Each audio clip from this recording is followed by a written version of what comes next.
Oh, hey everybody, welcome back to my channel. My name is Stephanie Bree, and today I'm doing the top 25 Atari video games. Now, technically, this is the top 25 Atari 2600 video games, but these games were playable on other Atari hardware with add-ons, and other consoles at the time with add-ons, ColecoVision, Intellivision, etc. So we're just going to say top 25 Atari games. We're going to start with number 25, Berserk. Now, I know the 2600 version of Berserk isn't as good as the actual arcade version. But it wasn't supposed to be, and it doesn't have to be. If you want to play the arcade version, play the arcade version. But if you have an Atari and you want to play Berserk, it's a good, faithful port. Number 24 is VideoCube. VideoCube is basically Atari's digital version of the Rubik's Cube. What else do you need? Fun. You don't have Tetris on the 2600, not officially anyways. So yeah, Rubik's Cube. Number 23, Video Pinball. This is a really good version of pinball. Very fun game, very simple, plug and play, easy to learn, easy to master, easy to play. Entertaining for hours. Number 22, Popeye. This is basically a reskin, sort of Donkey Kong, made by Nintendo. It's a reasonably faithful port of the arcade game. It's not a great port by any means, but it's a reasonably, faithful facsimile of the Popeye video game that was in the arcades. Good enough to play. It's not bad. It's not the worst thing ever. Number 20, Centipede. One of the best arcade games Atari ever made. And the home port, pretty rock solid. Number 19, Galaga. There are not very many space shooters, or shoot-em-ups, as we would refer to them today, on the 2600. There's a handful of them. Galaga's one of the better ones. Yes, I know Galaxian is technically also playable on the 2600, and it's a rock-solid port, but Galaga's the better game. Number 18, this. Stick it in your butthole. Pac-Man's a good game on the 2600. It doesn't have the colors that the arcade version has. And the dots are square instead of round. But the layout of the maze is the same. Pac-Man is the same. He's a yellow pizza pie. The ghosts are the same. Yeah, they're not solid colors, but they're still... why do people complain about this game? It's a perfectly acceptable port of Pac-Man. It doesn't have to look like the arcade version. It's not the arcade version. You want the arcade version? Play the arcade version. Jesus Christ. Number 17, Flag Capture. This is what it says. It's capture the flag. You got a grid. It's basically tic-tac-toe is what it is. And you got a flag, and you're just trying to basically... It's tic-tac-toe, but they call it flag capture. Moving on. Number 16, Mario Brothers. Not Super Mario Brothers, because that doesn't exist on the 2600 in an official capacity. I know homebrews are a thing, but we're not talking those. But this is a pretty good version of Mario Brothers. It's passable, it's playable, it's fun. It's one of the better platformer games on the console. Pretty solid game. Number 15 is Combat.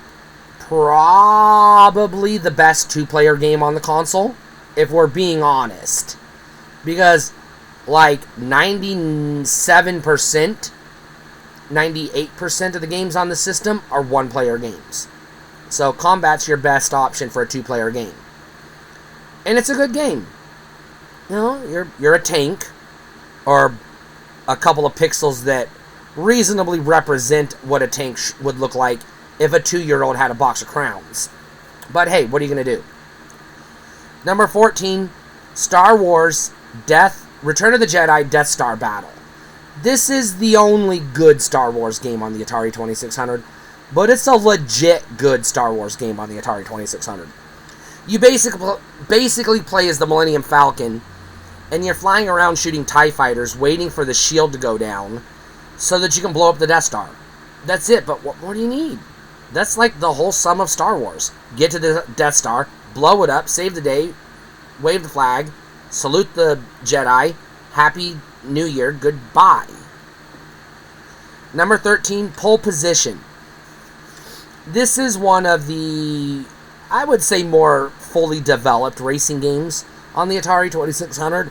It's one of the better looking racing games on the Atari 2600, and it's still a pretty good, reasonable port of the arcade version. You know, not as good as later home console ports, but good enough. Speaking of good enough, you have number 12, Space Invaders. It's Space Invaders. What more do I have to say? Number 11, Haunted House. Haunted House is a unique game on the Atari 2600 because nobody on God's green earth has ever figured out how to fucking play the game.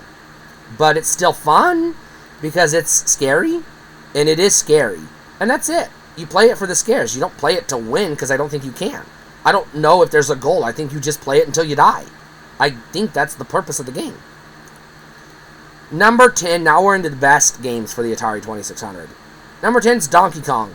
Yes, I know the graphics are rubbish on this version, but the gameplay is all that matters, and it's there.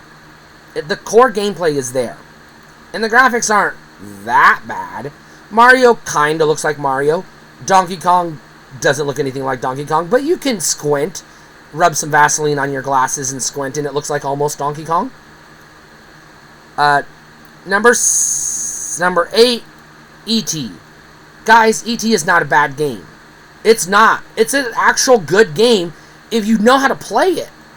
And you know who knew how to play it? Everybody that read the fucking instruction book that came with it. Yeah, if you download the ROM off of wherever the fuck, and you're trying to play it on an emulator, and you didn't read the instruction book, yeah, you're going to fall in a cavern and not know what you're doing. Read the instruction book. This game was made in 1982. Jesus Christ, they didn't have the technology to put in-game tutorials in the game. Read the fucking book. It's this little piece of paper that tells you how to play the game. Alright? Get over yourselves. James Rolfe, eat shit. Number 7, Superman. What does Superman do? He flies around. He pops in a, what do you call it? Telephone booth. Changes his clothes. That's what you do in this game. What else do you want to do in a Superman game? It's very basic, but it's supposed to be. It's very simple hardware. What more do you expect? Number 6, Demon Attack. One of probably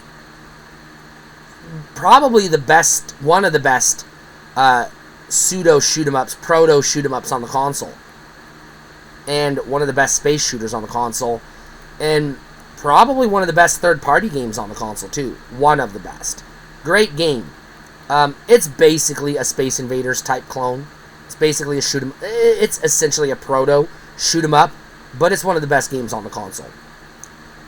Number 5 is another port of an arcade game, which is actually really good. And this is Moon Patrol. I played Moon Patrol 1,000 times as a kid, and 1,000 more as an adult, before I even knew there was an arcade version of this game. I don't like the arcade version. I grew up with the Atari version. To me, it's the proper version of the game. It just looks right. The arcade version looks too cartoony for me.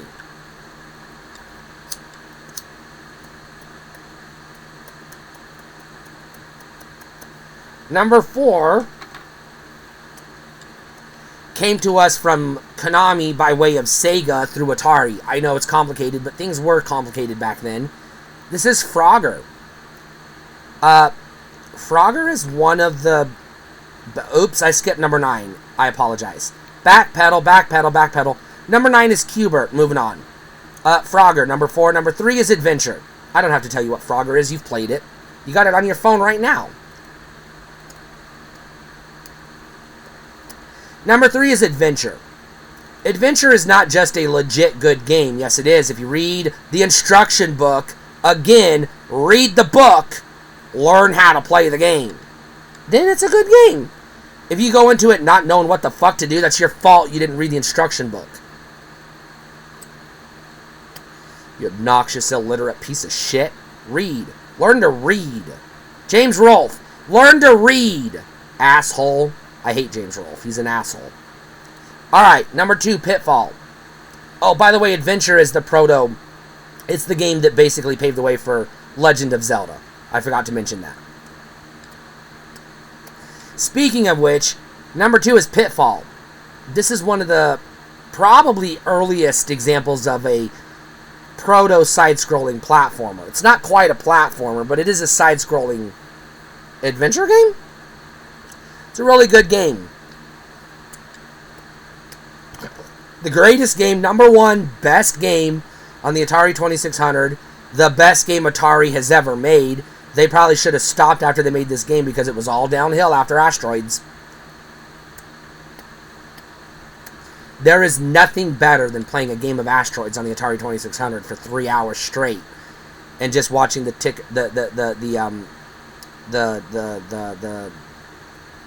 high score ticker tick over and over again. Get to 9999, roll it over. Get back to 9999, roll it over. See how many times you can do that. It's one of the easiest games to play on the Atari.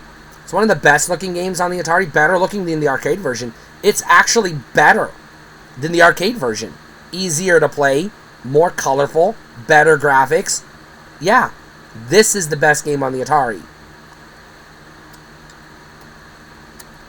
Yeah, I know there are a lot of other quality games on the Atari, but these are the best ones. These are the ones that should be in everybody's collection. The top 25. Yeah, if I was doing a top 50, some of the games you would expect would be on this list. But I don't do top 50s. I do top 25s. Cut me some slack.